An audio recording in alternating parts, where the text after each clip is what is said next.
Hey, friendo, Steve here. Hey, Larson.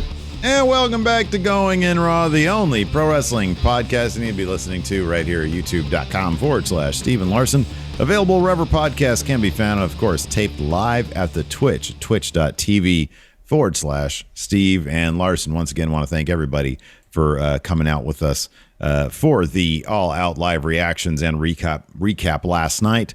It was amazing. We had so much love and support, and so many good times happening last night. We annihilated our 1,500 sub goal on Twitch, so there will be a Steven Larson Going In Raw Friendo Fest 24-hour stream happening probably early October, probably around a month from now. We're looking right now tentatively at the second weekend in October, so we're going to keep an eye on that and keep everybody updated for that.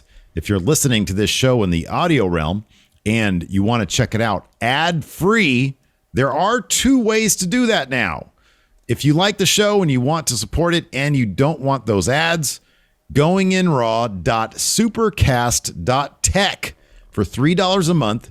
You can get Going In Raw completely ad-free as a premium addition to your RSS feed.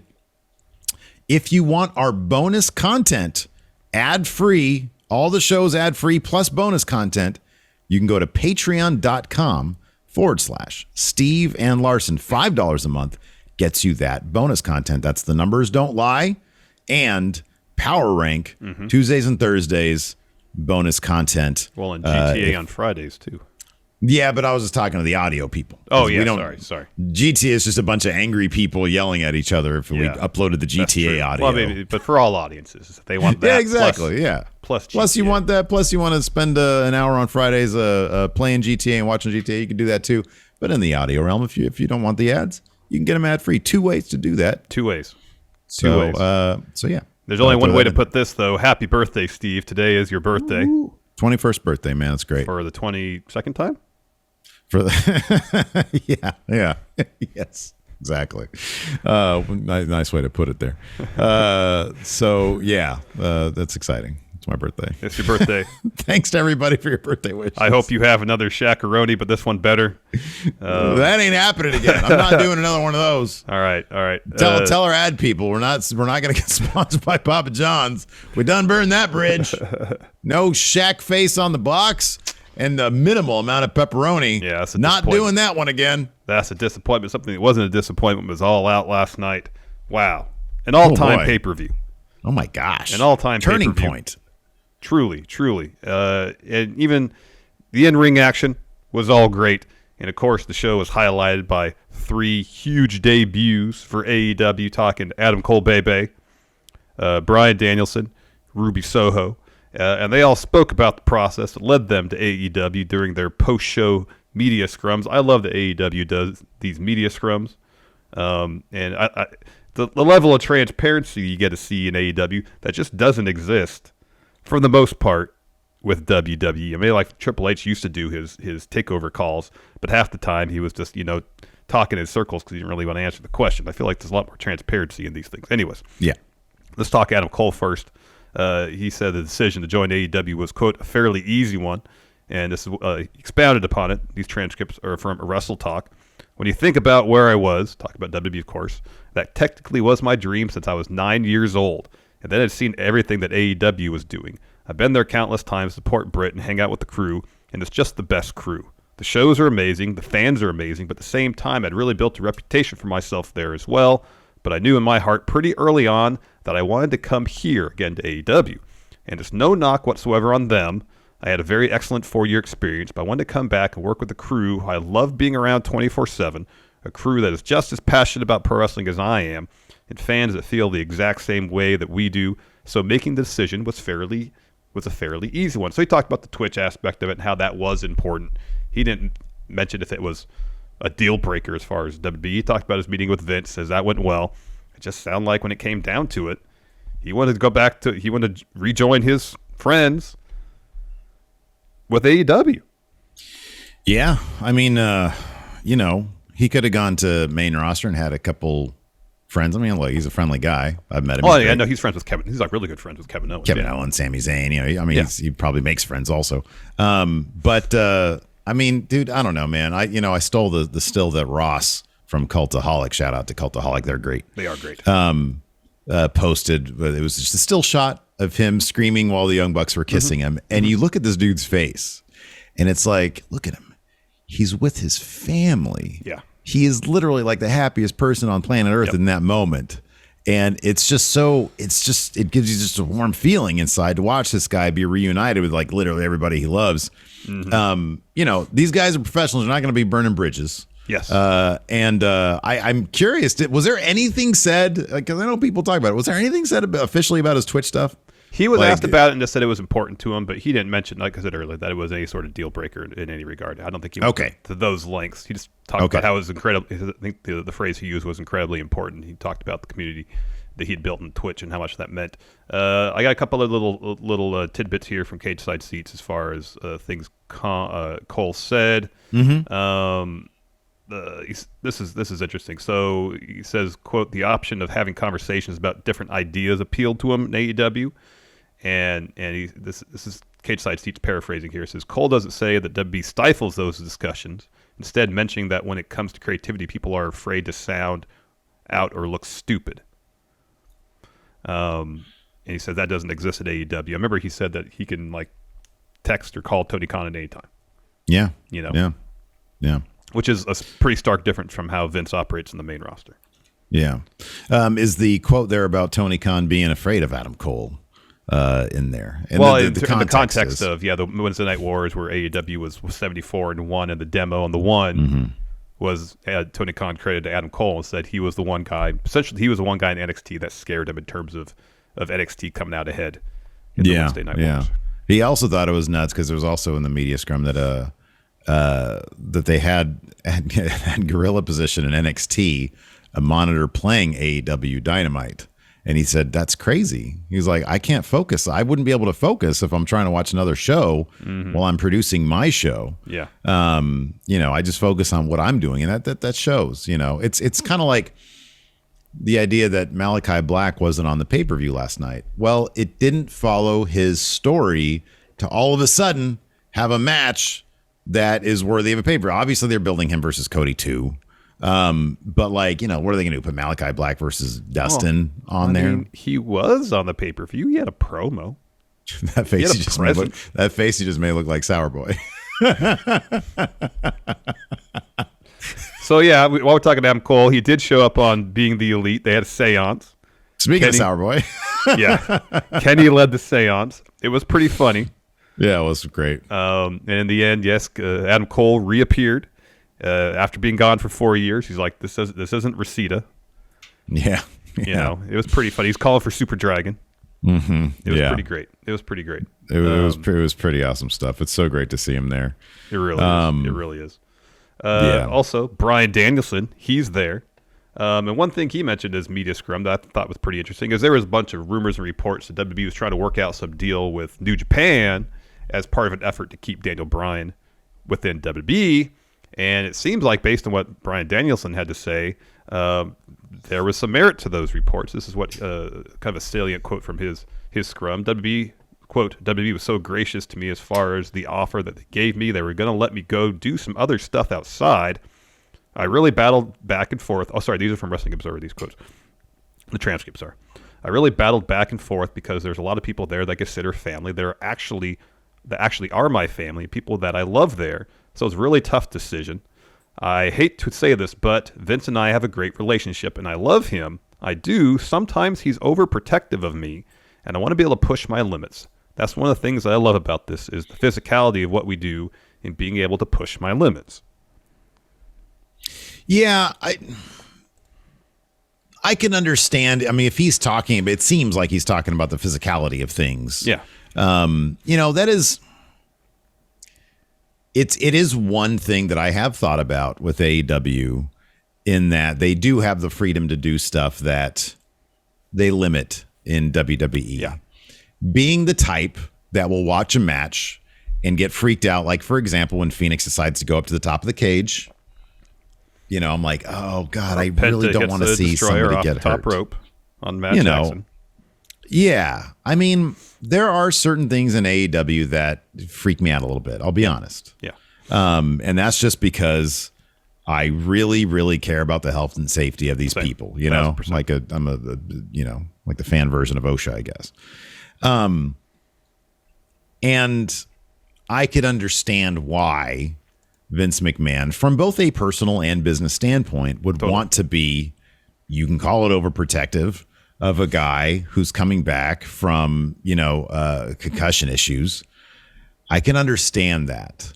And I just hope that Daniel Bryan is the type who will take, the appropriate measures to make sure that we get a long, long time with Daniel Bryan back in the wrestling ring. And he doesn't do anything too crazy. I'm not gonna fault a person for being overprotective of somebody else's health. Say what you will about Vince McMahon. I'm okay with them limiting certain moves in WWE. I've never thought that it's the move set that matters. It's the storytelling that matters. Exactly. So yeah, I don't want to see people get hurt. And I hope sometimes in AEW, there's been times when it's like, oh my God, how did that person not just completely kill themselves? And I mean, the same could be said for NXT. I mean, I wasn't a fan of the air raid crash from the top of the cage. Yeah. That War Games match. Yeah. Is it crazy? Yeah. I don't really need to see it though. Yeah. I'd honestly rather see light tubes than or crashing through glass panes than an air raid crash from the top of the cage. Like there was that GIF from Art of War Games with Ricky Shane Page getting tossed off the scaffolding through a pane of glass. I'm glad that he said that's his last one because I don't like that stuff. Yeah. Hey, I'm going to be in GCW this coming September 17th, I think. I'm going to be in the audience. If anybody's there in LA, come say hi. Yeah. Ruby Soho, she talked about the reception she got from the AEW fans during her debut. These transcripts are from Fightful. I've never experienced anything like that before, to have people have that anticipation for me and for people to want that, for people to get it and getting excited is something that I think all of us in the wrestling industry that moment of just being accepted and wanted and welcome at this new incredible company that you work for. That's always a scare, right? You're working for a new place. Am I going to be accepted? Am I going to fit in? It just felt like home immediately the moment I walked out there, and it was just incredible. She also mentioned, I watched Denise Salcedo. She put the scrums up on her YouTube channel. And one thing Ruby mentioned is, as far as getting the song in her name, apparently she is friends with Lars from Rancid.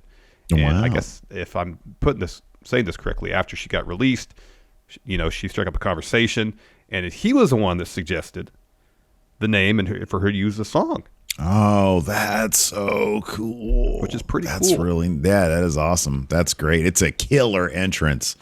And she is like one of the people that I think people are going to be shocked with just how much further she can go in a place like AEW, because she was obviously criminally underused in WWE. I think sometimes that phrase might be thrown about a bit too much, but I think in her case it totally applies. Yeah. I'm really looking forward to seeing what she can do there, because she's just a really, really one of those like Ember Moon, one of those fundamentally just amazing, great wrestlers. Yeah. Then CM Punk, of course, had his first match in 7 years at All Out, spoke about the recent roster additions during his own media scrums. This is what he had to say. These transcripts from Fightful. Steve, you want to take Punk's quote? Yeah, sure. I'll take this one. He says, honestly, I feel everybody has their own journey and their own story and their own experiences of where we used to work. But I heard him say, I left and I don't got a lot of good things to say. He left, talking about Bryan, and he says he loved the place. But what does it mean when you love that place, but you still don't want to be there? You want to be here. I think that speaks volumes.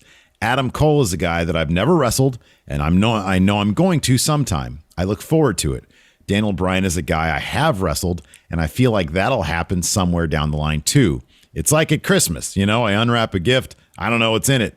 Could be Adam Cole, could be Daniel Bryan, could be Kenny Omega, could be the Young Bucks, could be Will Hobbs, could be Ricky Starks. I'm glad that he mentioned those two guys, because those are two of my favorite guys here in AEW. He says, it's just endless. I am so happy right now. I really do wish that Team Taz would figure their shit out and they actually feature Starks formidable. and Hobbs more. Yeah, exactly. Yeah. Stop, enough of this. Be done with this cage stuff already. My goodness. I know. Agreed. Of course. He's got just a wealth of dream matches, both people that he's wrestled before, but we want to see a new version of that, and people he's never wrestled before, and we want to see that, of course. Totally. 1,000%.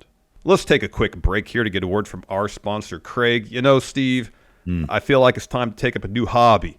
I want to start making stuff out of wood with these hands of mine, but I honestly have no idea where to start. Where do I start? Well, you want to get into woodworking, huh? Yeah. I was once like you, Larson, feeling the urge to craft something with these hands of mine, but unsure if I could do so. Then I got these hands on a Craig Pocket Hole Jig 520 Pro.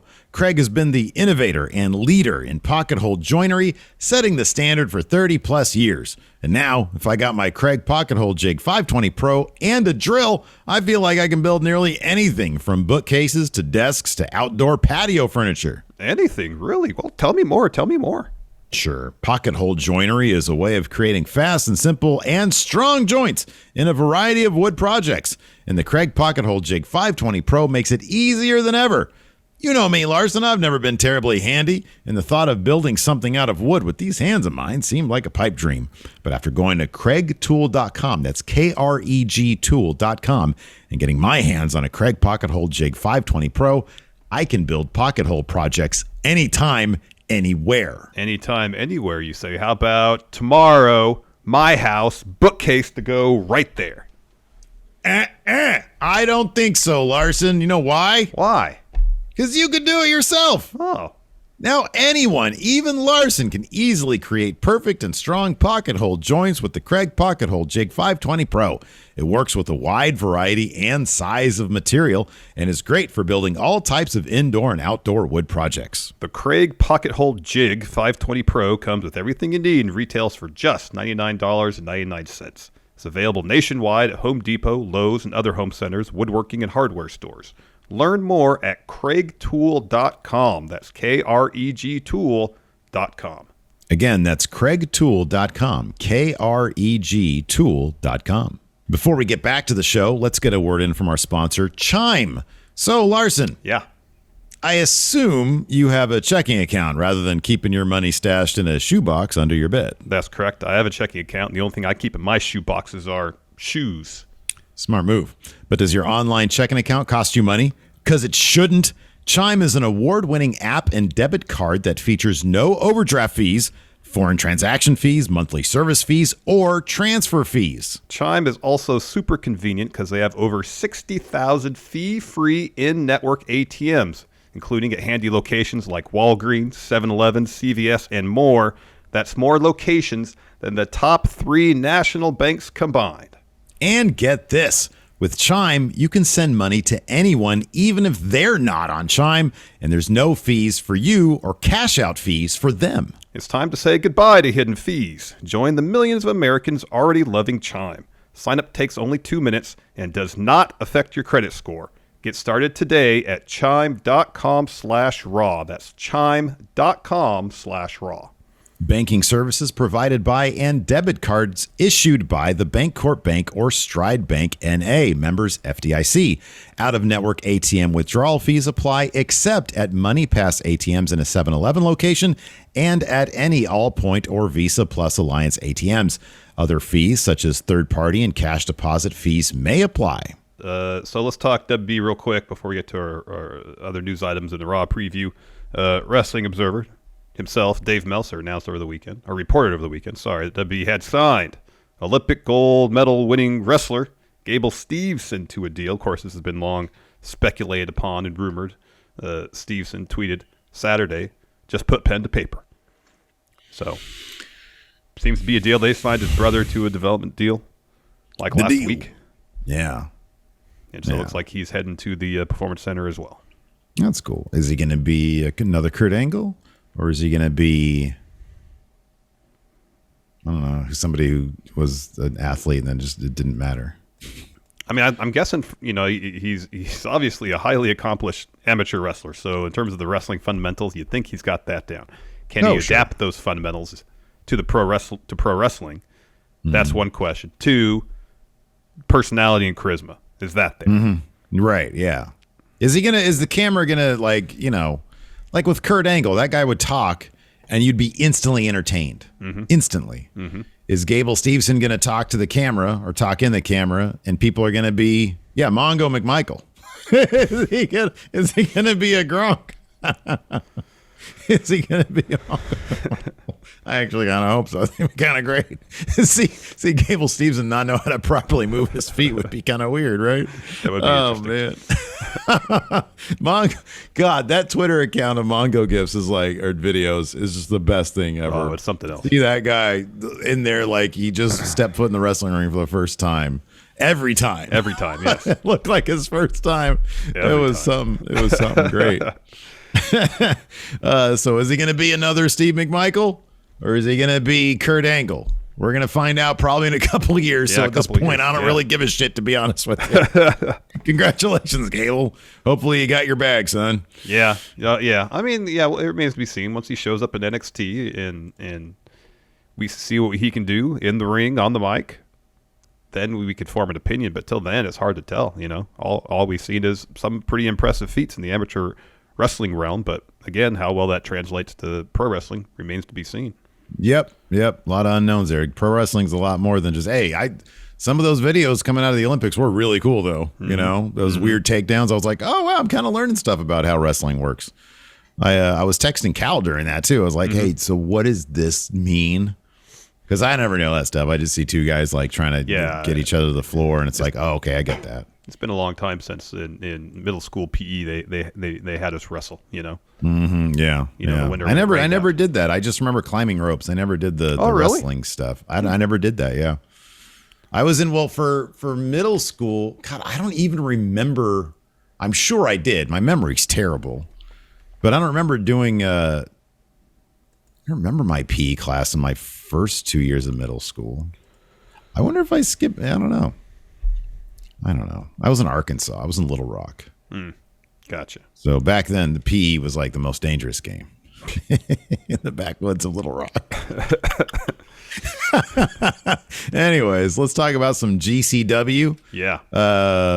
Jonathan Moxley won the GCW title off Matt Cardona at Art of War Games, and he's going to defend that thing against Nick Gage October 9th in Atlantic City. Oh, hey, October 9th. If we do our 24-hour stream, maybe we could do a watch-along. That's a good idea. Of Guswa, GCW. That's a great idea. Yeah, I'd be interested to see this match. In one sense, I'm sad that Matt Cardona lost the GCW title because he's been doing some wildly entertaining stuff while GCW champion. Why didn't this last another 2 months or at least a month? It was great. The spinner title. Oh, it was so good. It was so good. But, it set up a dream match here in about a month's time between Gage and Mox. It's going to be pretty crazy, I would imagine. And it's going to do huge business for GCW. They've done a hell of a job of getting some momentum for themselves. It's been pretty impressive. Isn't it crazy? There's a well-run ECW, sort of nouveau ECW, but it's a well-run one. Mm-hmm. Yeah, that's crazy stuff. That's cool. I might get a T-shirt while I'm there, man. That's a good idea. I'm gonna be GCW Ninja Mac. I'm gonna get a Ninja Mac. Oh, that T-shirt. spot was crazy. That ladder Did you spot see was that insane. Ninja Mac spot? Oh my god! Holy shit! That was crazy. Holy shit! That was crazy. Man, yeah, I agree. Who said this? White Brownie said Cardona got screwed. I agree, man. I agree. Yeah, I think he tweeted something like, I know how Bret Hart feels or something like that. Yeah. Well, I'm with you on that one, Matthew. Anyways, another huge show this weekend. New Japan Professional Wrestling Wrestle Grand Slam. Yes. Saw a new member added to Bullet Club. Mm-hmm. Saw the return of Violent Yano. Mm-hmm. And Jeff Cobb really making a name for himself. Yeah. Taking on and beating finally Kazuchika Okada, Rainmaker himself. Yep. So I wonder if while Ospreay is going to be here in the States, if Cobb is going to be sort of the head of the empire today in Japan. Yeah. Today could be empire today. We'll run through the cards real quick. So night one. Start off with the tag match. Robbie Eagles and Tiger Mask got the win over Bushi and Ticking Time Bomb Hiromu Takahashi. Sho, as mentioned, joined Bullet Club after defeating Yo via referee stoppage. And then we got Yano versus Chase Owens. Yano getting the win. The blonde hair is back. Yeah, man. Violent Yano. Apparently Chase Owens beat the crap out of Yano so bad it beat the comedy out of him. It beat the laughter out of him. Yeah. So Yano's got that provisional King of Pro Wrestling trophy back. Mm-hmm. Then Jeff Cobb beat Okada. That's like an awesome match. I haven't got a chance to watch it yet. The finish was crazy. The tour of the islands off the second ropes. Yeah. That was great. Yeah. And then the main event, Go Ace Hiroshi Tanahashi successfully defended his U.S. title against Kota Ibushi. Night 2 opened up with a tag match. Empire got the win with Great Khan pinning Tomohiro Ishii. Dominant. We got new junior heavyweight tag team champions. El Desperado getting the pin on LP. Suzuki-gun's got those junior tag titles back, beating Bullet Club. We got the same heavyweight tag champs. Dangerous Techers retained. Taichi getting the pin on Yoshihashi. Guess I should have saw that coming. What a weekend for the Suzuki-gun. I know. Suzuki shows up. He's going to have a match in Dynamite, and his dudes picked up all the titles. It's great. Yeah, it is great. Robbie Eagles defended the junior heavyweight championship against Hiromu Takahashi. I guess thinking about it now, the last time Takahashi came back from injury, he came back and got the belt right back. So maybe it's a bit too predictable to do that again. And Robbie Eagles just won that title. They're trying to establish him. I like this. No, I like this result. I didn't see it coming either. This is obviously you and I both went against that in our predictions. But yeah, no, I like that. You know, Robbie Eagles. I think a lot of his didn't he have the COVID travel restrictions? I think sort of delayed a lot of what they had planned from obviously in New Japan. Finally, he's got the title, so they're going to let him run with it for a little bit. So that's cool. That is cool. That is cool. In the main event, this completely predictable. Shingo Takagi defeating Evil to retain that title. Yeah, you can add as many members of Bullet Club. You can, do whatever you want. But at the end of the day, never bet on Evil. Evil's not going to win. Nope. They also announced G1. Is this too much? Well, I was going to say Wrestle Kingdom. 3 nights. It's a lot. Well, it's 2 days consecutive. It's the 4th and 5th, and then the 8th. I think is that what it was? It's not 3 straight days. Oh, is that what it is? Yeah. It's too much. I thought that's what I read. Let me double check on that. Yeah, double check that. That's too much. And they announced the G1 field. Not a lot of surprises there. I feel like the G1 next year you might see some AEW people or something like that. It's possible. But otherwise, it's pretty much the New Japan players. Wrestle Kingdom 16 will take place January 4th, 5th, and 8th. So it'll be the Tokyo Dome the first 2 days. Was it Tokyo Dome all 3? No, Tokyo Dome first 2 days, and then night 3 will be the Yokohama Arena. I wonder if they're kind of making night 3 more or less New Year's Dash, Yeah, when the hell does New Year's Dash happen then? That's not going to be a thing on the 6th? Or wait, is it 3rd and 4th or 4th and 5th? 4th and 5th. 4th and 5th. So, okay, it's not going to be a New Year's Dash. So, this Wrestling Observer here says New Year's Dash has been held after Wrestle Kingdom every year since 2014, but no announcement was made as to what the 3-night format means for the future of that show. So I wouldn't be surprised if they kind of wrap it all together, especially since night 3 is not going to be at Tokyo Dome. So you would think that they would do like the proper main event, which is going to be the G1 winner versus the title holder at the end of night 2, and then night 3 would be sort of a wrapping up of stuff. That could be. I think so. That's possible. We shall see. And then, like you said, the G1 field was announced. We're going to do something special for our G1 predictions. We are. It's going to be sort of like a Money in the Bank type situation for the IWG Pete, which remained here at the homestead with old Steve. Good weekend for my predictive abilities, Larson. I guess so. Let's talk Raw. We don't have to predict what's going to happen. Well, maybe we do because they might rewrite all this. We have 4 segments announced. Fool's errand.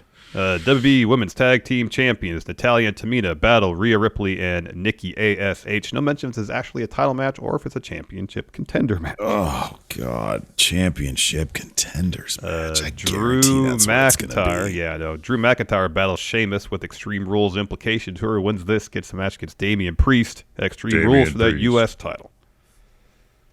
That's cool. See, this is like a contenders match then. Okay. How they should be, yeah. How they actually should be. Yeah. We have 7-team This should be fun. This is going to be this is like a whole hour of Raw right here.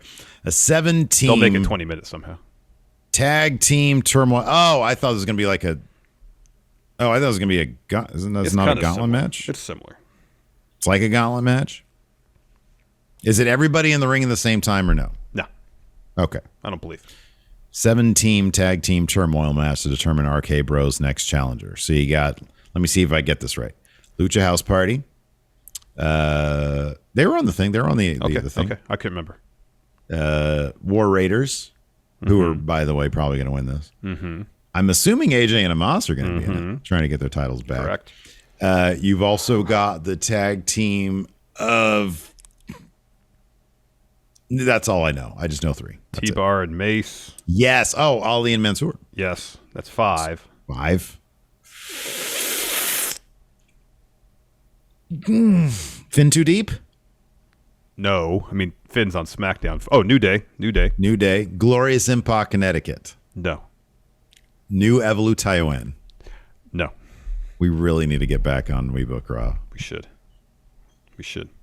Hey, when? Oh, that's not coming out till WrestleMania. I was going to say for the 24-hour stream is 2K. No, we got another 6 months. Another 6 months to wait on that From one. there, yeah. That's going to be a while. It is going to be a while.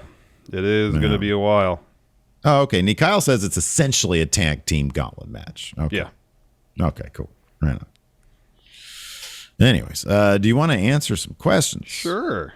All right. I think we've got a thread up here on the, whatchamacallit? Twitter. On the Twitter. Let's see here.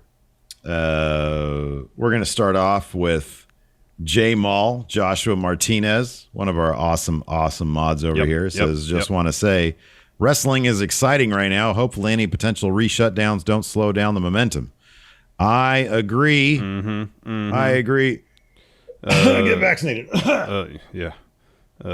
B-Man says, with last night's debuts, where do you see Murphy, Adam Scherr, and Wyatt going? Wyatt, 100,000% is going to AEW. That's happening. I think he's either going to AEW or going to Hollywood. I'd love to see Buddy Murphy in just New Japan.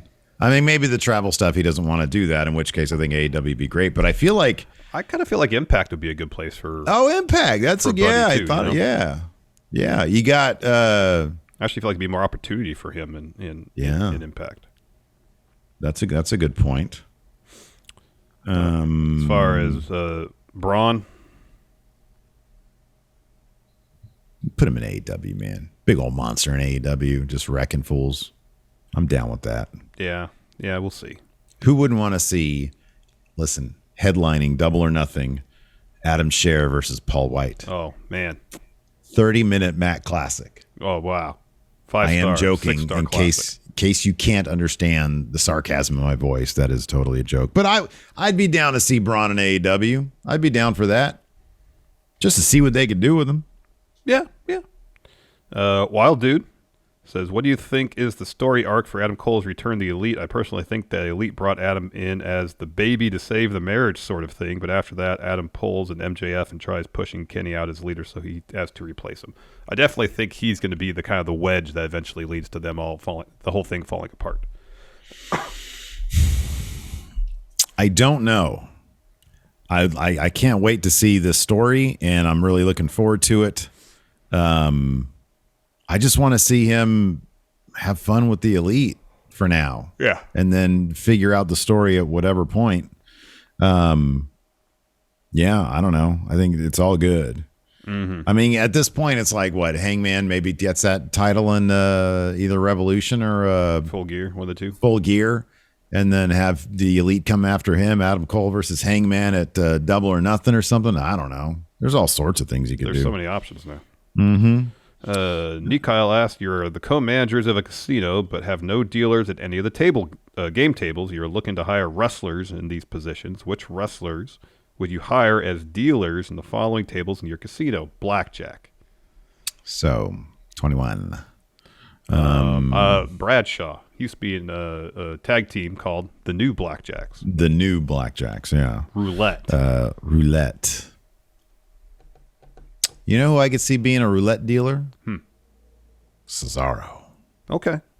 I don't know why. Just sort of strikes me as a guy who, Sure. could do that.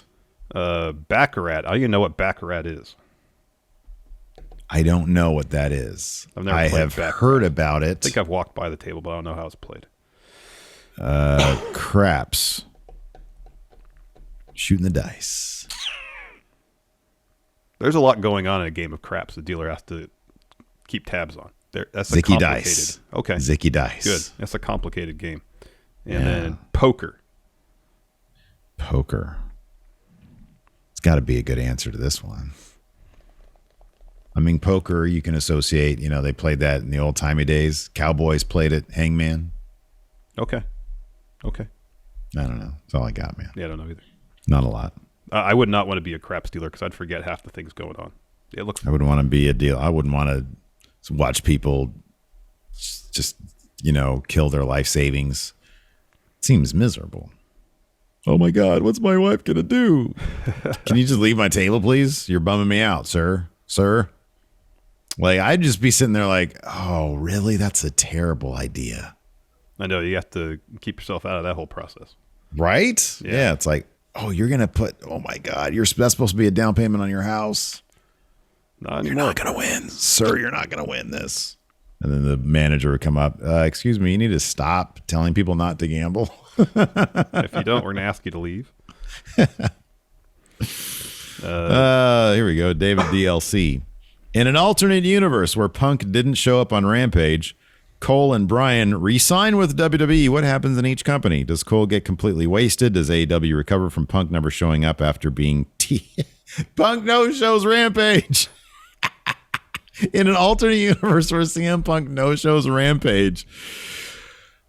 This would be a much, and Daniel Bryan and Cole re-sign. This is a much different weekend. Yeah, it is. That's for sure. That's a much different weekend. Yeah.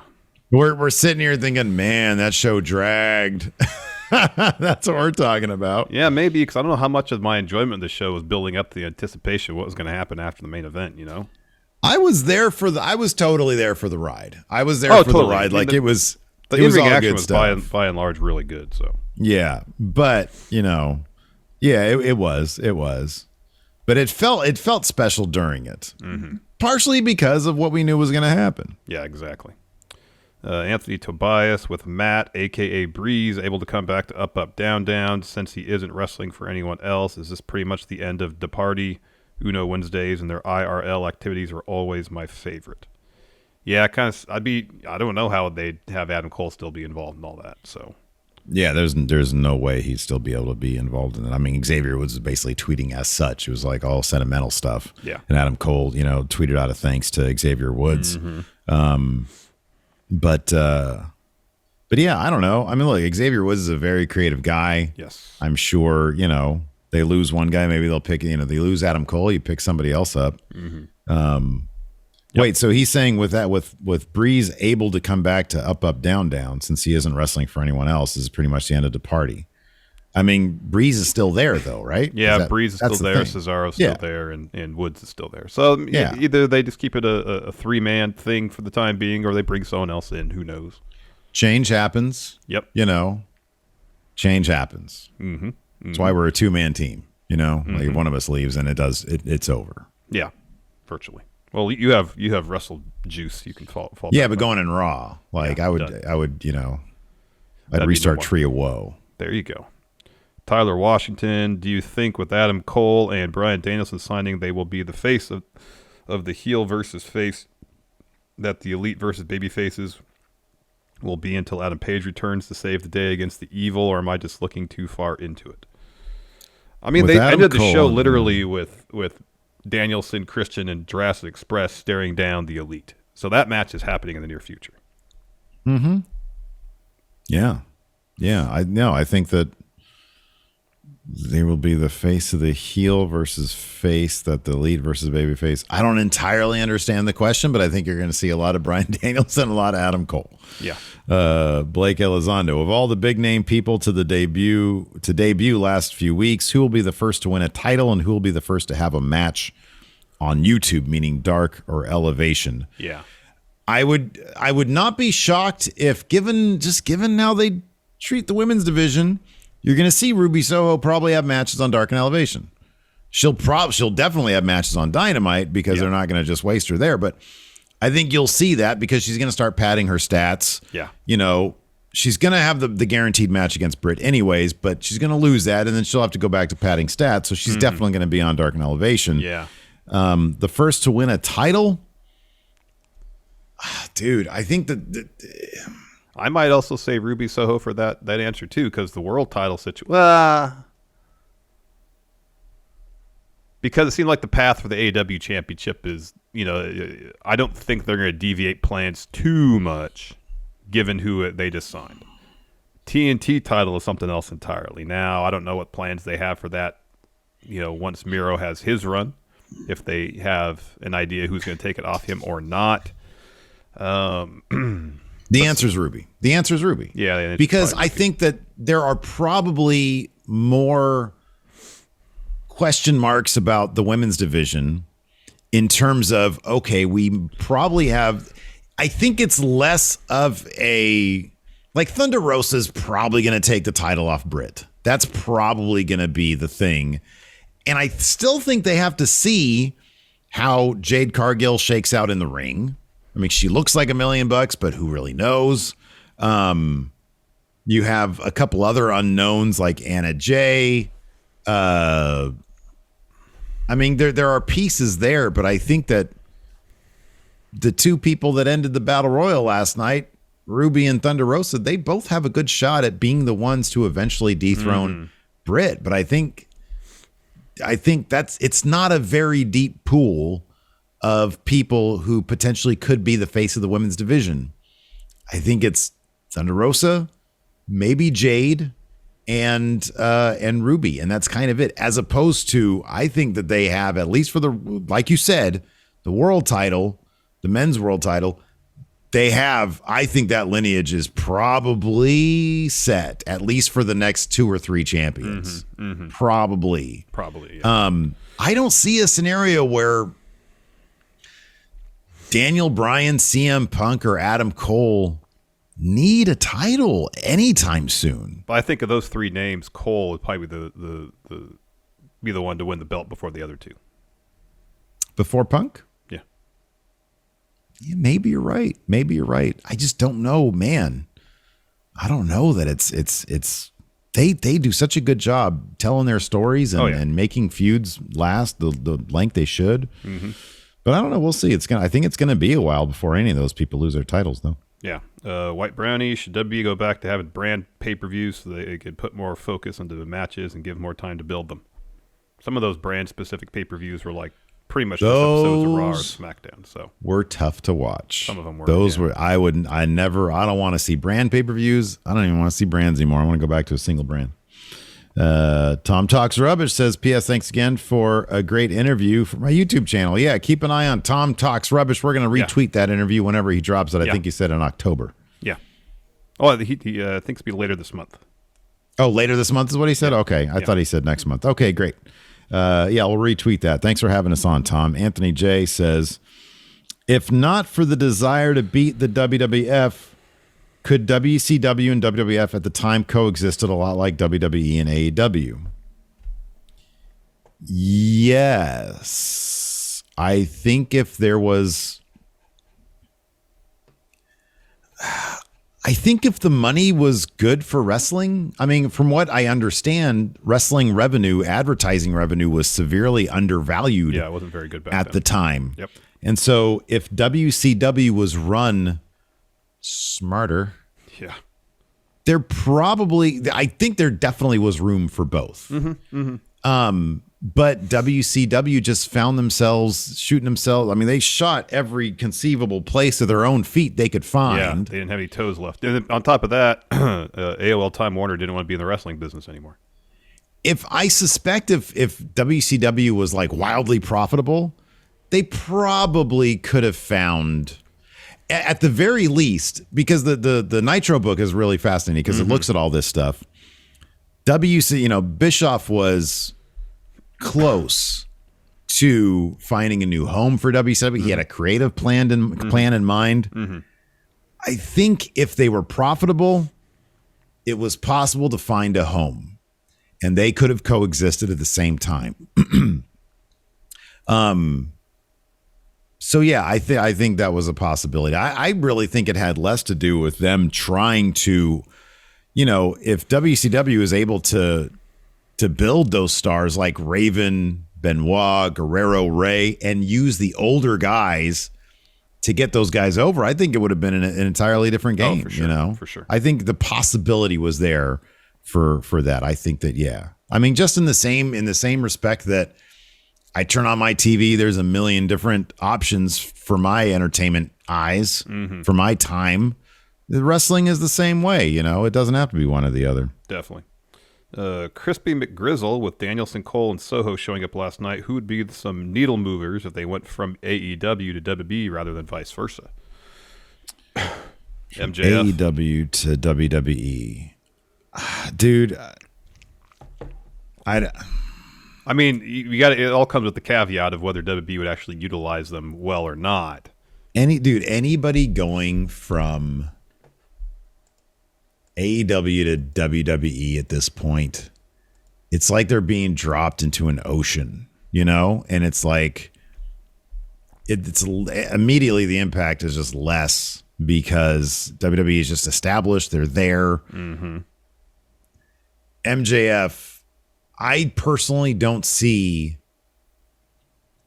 as like, to me, it's kind of like, I don't know, it's the EVPs or Jericho. Like Jericho's a needle mover. Yeah. Mox would be a needle, like going back would be a needle mover. But like an AEW original, Kenny and the Bucks, probably. It's probably those guys, but anybody less than them, I just don't know. I don't know. You drop MJF in there with like Drew McIntyre and Sheamus and Orton. I don't know what he does. Even if they give him the best creative, I just don't know. Yeah. I don't know. Yeah. I don't know. Let's see here. Just Call Me Keller. Who has the better AEW entrance music, Adam Cole or Bryan Danielson? I'm a big fan of that Adam Cole track. I love that Adam Cole track. I think immediately it just hits you. Solid. They're both solid. I think they're both solid, but that Adam Cole one, man, it hits you immediately. I love that. Nicholas Grosskirth with Bryan Danielson saying he didn't work the G1 this year due to the quarantine. Should New Japan have considered an LA block? A lot of the interesting names for G1 are stateside. Yeah, but I guess you still run the same issue where whoever won the LA block would have to travel, quarantine for a couple weeks, have the match. And if they're like, I'm assuming Bryan Danielson is going to be fairly involved in his early days in AEW. That's asking a lot, of AEW to essentially be without him for 2.5, 3 weeks. I would say give it a year. Yeah. Because I think Strong is doing a really good job starting to build some buzz, building up some stars over there that in a year's time, they're really going to be something that people are talking about. And then you'll see, maybe an American block. I think that would be pretty great to do fun. That. And that's where you'll see maybe some AEW names. Yeah. Dirty Rich, could WWE benefit by giving a small amount of creative input to the stars and their storylines? If so, what would it take to allow this to happen? My understanding is that there are some people that have more leeway than others, that have more input than others. Yeah. It still boggles my mind that Dean Ambrose wasn't one of those people. Right? It's crazy. I know. It's nuts. Vince he'll never say, just go out there and do your thing. I mean, I think there are certain people that, like you said, they have some amount of input, but that's basically because their input is in line with what Vince is cool with.